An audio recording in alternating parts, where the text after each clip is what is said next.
Hi guys, मैं सुमित भारद्वाज एक बार फिर आया हूं बहुत ही इंपॉर्टेंट टॉपिक्स के साथ। आप सोशल मीडिया के लिए कंटेंट क्रिएट करते हैं, थिएटर करते हैं, फिल्म में काम करना चाहते हैं या टीवी में काम करना चाहते हैं। जिन टॉपिक्स पे हम आज बात करेंगे ये topics her field of acting में आपके बहुत काम आएंगे।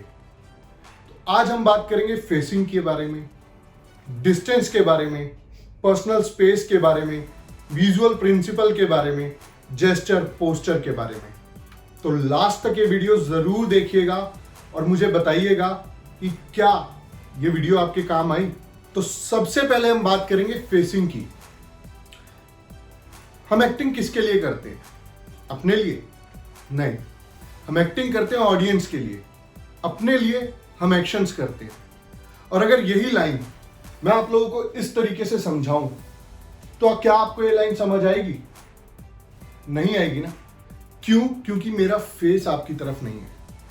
अगर वहां पर कोई कैरेक्टर खड़ा होता और मैं उससे बात करते करते आपको समझाता तो शायद आपको समझ आता, लेकिन आपको पता है कि फ्रेम में कोई और एक्टर नहीं है और फिर भी मैं आपकी तरफ नहीं देख रहा हूं, तो ये फेसिंग मिस्टेक है। कुछ लोग क्या करते हैं ना कि डायलॉग डिलीवर करते टाइम कैमरा को या को एक्टर को छोड़ के यहाँ वहाँ बहुत देखते हैं। जैसे कुछ लोग नीचे बहुत देखते हैं, कुछ लोग इधर उधर बहुत देखते हैं, कुछ लोग कई बार स्टेज पे अगर एक्टिंग कर रहे हैं और अगर आपका को एक्टर यहाँ खड़ा है आपके पीछे, तो वो डायलॉग आप कभी भी ऐसे मुड़ के नहीं बोलेंगे। वो डायलॉग आप हमेशा इस तरीके से बोलेंगे, तुम कहना क्या चाहते हो, ताकि आपके फेस के जो एक्सप्रेशंस हैं वो ऑडियंस को दिखे। क्योंकि आप एक्टिंग किसके लिए करते हैं? ऑडियंस के लिए करते हैं। तो ये होता है फेसिंग। और उसी तरीके से अगर कोई भी एक्टर आपके बिल्कुल अपोजिट खड़ा है, पैरेलल खड़ा है, तो भी आप बिल्कुल ऐसे होके भी नहीं बोलेंगे। तो वो आपको इस तरीके से बोलना होगा, तुम कहना क्या चाहते हो। ये चीज आपने फिल्मों में भी देखी होगी, थिएटर में भी देखी होगी। कभी भी ऑडियंस को अपनी पीठ नहीं दिखानी है। मैं सबसे बड़ा एग्जांपल आपको देता हूं। तारक मेहता का उल्टा चश्मा आपने देखा होगा, जहां सारे कैरेक्टर स्क्रीन पर होते हैं, पूरी गोकुलधाम सोसाइटी स्क्रीन पर होती है। वो कभी भी एक दूसरे से इस तरीके से बात नहीं कर रहे होते। वो हमेशा एक सी का फ्रेम बनाते हैं। यहां एक बंदा, यहां एक बंदा, यहां एक बंदा, यहां एक बंदा, ऐसे ऐसे खड़े होते हैं ताकि कैमरा में सबका फेस प्रॉपर आए। तो हमेशा फेसिंग का ध्यान जरूर रखिएगा। तो फेसिंग ऑडियंस के लिए बहुत जरूरी है। और जैसा कि मैंने कहा, अपने लिए हम एक्शंस करते हैं। एक्शंस क्या होते हैं? Gestures and postures. पोस्चर क्या है? 3 तरह के पोस्चर्स मेजर होते हैं: स्टैंडिंग, सिटिंग एंड लाइन। खड़ा हुआ इंसान, बैठा हुआ इंसान और लेटा हुआ इंसान, जिसमें आपकी पूरी बॉडी यूज हो रही है, वो पोस्चर है। वो लीनिंग भी हो सकता है, किसी चीज के साथ झुका हुआ, वो किसी भी तरह से हो सकता है। और जेस्चर्स क्या होते हैं? समझ रहे हैं ना? ये भी जेस्चर है जिसमें आप पूरी बॉडी यूज नहीं कर रहे हैं, बॉडी का कोई पार्ट यूज कर रहे हैं। सबसे बड़ा एग्जांपल जेस्चर का पंकज त्रिपाठी, मिर्जापुर, सब जानते हैं। सिर्फ जेस्चर्स में उन्होंने सबकी बैंड बजा दी। ये होते हैं जेस्चर्स। अब हम बात करेंगे विजुअल प्रिंसिपल के बारे में। विजुअल प्रिंसिपल क्या होता है? विजुअल प्रिंसिपल वो होता है जो आप अभी पूरी तरीके से डिस्टर्ब होते हुए देख रहे हैं। रोटी तो बना लो, समझ रहे हैं क्या कहना चाह रहा हूं? अभी मैंने जो लाइंस बोली, क्या वो आपको समझ आई? नहीं आई होगी, क्योंकि आपका ध्यान एज एन ऑडियंस मेरे पीछे जो बातें चल रही हैं, मेरे पीछे जो डायलॉग चल रहे हैं, उनकी तरफ चला गया होगा। आपका ध्यान मुझसे हटके वो क्या बोल रहा है मेरा भाई मेरे पीछे से, उस पर चला गया होगा। यही होता है विजुअल प्रिंसिपल। मान लीजिए आप 5 कैरेक्टर स्टेज पर हैं, आपको पीछे सिर्फ डांस करना है और गाना गाना है। आगे खड़े हुए लोग आपस में बात कर रहे हैं, तो उस टाइम पे आपको क्या ध्यान रखना होगा कि आपके गाने और डांस से उनके डायलॉग्स ऑडियंस मिस ना कर दे। तो उस टाइम पे आप सिर्फ गाने की एक्टिंग कर सकते हैं और अपने डांस को बिल्कुल सिंपल और स्लो रख सकते हैं, ताकि ध्यान भटक कर आप पे ना आए। तो उस टाइम पे आपको ध्यान रखना है, जैसे ये मेरा छोटा भाई कर रहा है एक्टिंग, उस टाइप से आपको एक्टिंग करनी है, ताकि जो उस टाइम पे डायलॉग बोल रहा है उसकी स्पीच ऑडियंस को प्रॉपर सुनाई दे, उसका विजुअल प्रिंसिपल डिस्टर्ब ना हो। Thank you. अब हम बात करेंगे दो कैरेक्टर्स के बीच के डिस्टेंस का। इसके लिए मैं अपने छोटे भाई की हेल्प लूंगा, तो पुनीत प्लीज आइए। तो इस सीन में ये मेरे को एक्टर हैं। अब दो लोगों के बीच का जो डिस्टेंस है वो मैटर करता है उनके रिलेशन पे, सिचुएशन पे और कैरेक्टर पे। तो सबसे पहले हम बात करेंगे रिलेशन के बारे में। अब मान लीजिए ये मेरा छोटा भाई है इस सीन में, और ये बस स्टैंड पे खड़ा हुआ है, बस की वेट कर रहा है, और अगर मैं आऊंगा तो मैं किस तरीके से हमारे बीच में जो डिस्टेंस रहेगा वो आपको अपने आप बता देगा कि हाँ ये शायद भाई है या दोस्त है। तो देखिएगा। आई नहीं यार अभी तक नहीं, देखना कितनी देर होगी। लेट हो रहे हैं यार। हाँ जी साला, मैं भी तू इंटरव्यू के लिए जा रहा है? मेरे को जॉब के लिए जाना ही है यार, क्या करूँ। तो आपने देखा ये भाई हैं, ये दोस्त हैं, आप समझ गए कि इनके बीच का रिलेशन क्या हो सकता है। ये एक दूसरे को जानते हैं। और वहीं अगर हम लोग स्ट्रेंजर्स हैं, हमारा रिलेशन स्ट्रेंजर्स का है, तो हम इसको कैसे देखेंगे और कैसे दिखाएंगे, तो क्या डिस्टेंस होना चाहिए, मैं आपको अब वो दिखाऊंगा।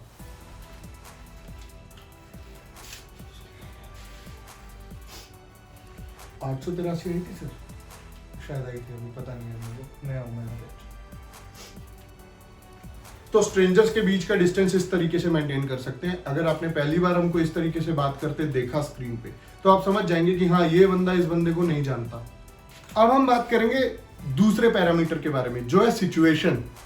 मान लीजिए इस सीन में पुनीत नहीं, मेरी गर्लफ्रेंड है, और हम दोनों के बीच में बहुत गंदी वाली लड़ाई हुई है, और गलती मैं भी अपनी नहीं मान रहा हूं और ये भी अपनी नहीं मान रही।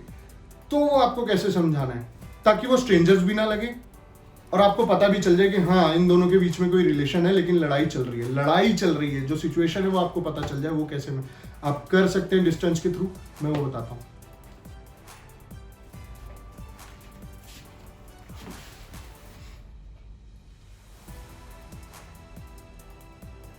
आठ सौ तिरासी आई थी, पता नहीं मुझे। और अगर अब यहीं पे मान लीजिए कि ये मेरा बेस्ट फ्रेंड है, मुझे काफी टाइम से नहीं मिला, लेकिन आज भी ये मेरा जिगरी दोस्त है, और मुझे अचानक बस स्टैंड पे दिख गया, तो वहां पे हम लोग डिस्टेंस है वो कैसे दिखा सकते हैं।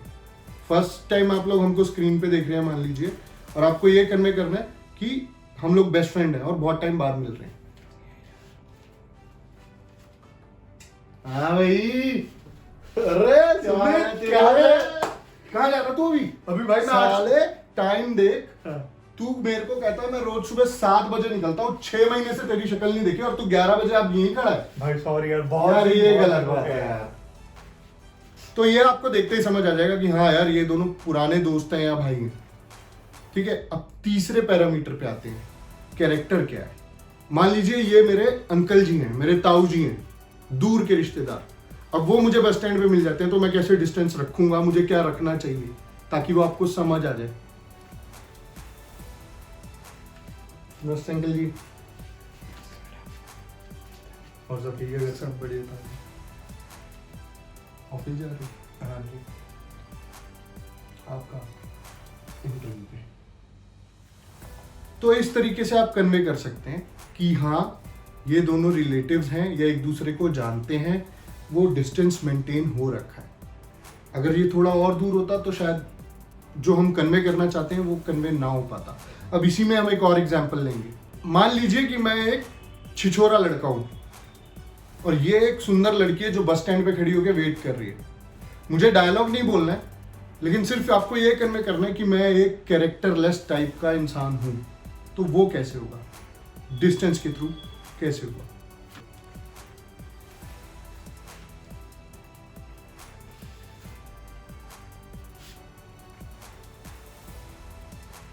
बस तो जो डिस्टेंस था, जो टच था, उससे आपको समझ आ गया होगा कि हाँ ये इंसान का कैरेक्टर क्या है। तो इस तरीके से आपको डिसाइड करना है कि जो आपका रिलेशन है, कैरेक्टर है, सिचुएशन है, आपके को एक्टर के साथ आपके बीच में कितना डिस्टेंस होना चाहिए। Thank you. और हाँ एक चीज और, पर्सनल स्पेस बहुत ज़रूरी है। मान लीजिए ये मेरे ताऊजी हैं, मुझे बस स्टैंड पे दिखे, कभी भी किसी को एक्टर के पर्सनल स्पेस में आपको नहीं जाना है, ताकि वो वहां पे पैनिक ना हो जाए, वो ये समझ ही ना पाए कि ये चल क्या रहा है। ताऊजी नमस्ते, कैसे हो? ठीक हो बेटा। आप कहाँ जा रहे हो? ऑफिस जा रहे हो? हाँ जी बेटा। बढ़िया ताऊजी, मेरे को भी छोड़ दोगे? नहीं नहीं बेटा, आप थोड़ा दूर रहो। तो कभी किसी को एक्टर के पर्सनल स्पेस में मत घुसिए जब तक आपको डायरेक्टर नहीं बोलता या स्क्रिप्ट की डिमांड नहीं है। Personal space is very important when you are acting with opposite gender. जब आप लड़के हैं किसी लड़की के साथ एक्ट कर रहे हैं, लड़की हैं किसी लड़के के साथ एक्ट कर रहे हैं, तो पर्सनल स्पेस और डिस्टेंस बहुत मैटर करता है आप दोनों के बीच का रिलेशन या कैरेक्टर डिफाइन करने में। तो हमेशा इन चीज़ों को याद रखिए। Thank you Puneet. अच्छा हाँ, पुनीत का अपना एक यूट्यूब चैनल है पुनीत भारद्वाज नाम से। ये लोग बहुत जोरदार कंटेंट बनाते हैं, स्टोरीज बनाते हैं, फिक्शन कंटेंट बनाते हैं, शॉर्ट फिल्म्स बनाते हैं। सब्सक्राइब जरूर कीजिएगा, देखिएगा जरूर। Thank you. तो ये थे आज के टॉपिक्स। मैं जल्दी ही आऊँगा अपनी नेक्स्ट वीडियो के साथ। आने वाली वीडियोस में हम लोग थिएटर एक्टिंग के बारे में बात करेंगे, कैमरा एक्टिंग के बारे में बात करेंगे, स्क्रिप्ट पे कैसे काम करना है उसके बारे में बात करेंगे, कैरेक्टर कैसे बिल्ड करना है उसके बारे में बात करेंगे। तो जुड़े रहिए, इस चैनल को सब्सक्राइब जरूर कीजिए और बेल आइकन जरूर दबा दीजिएगा। बाय।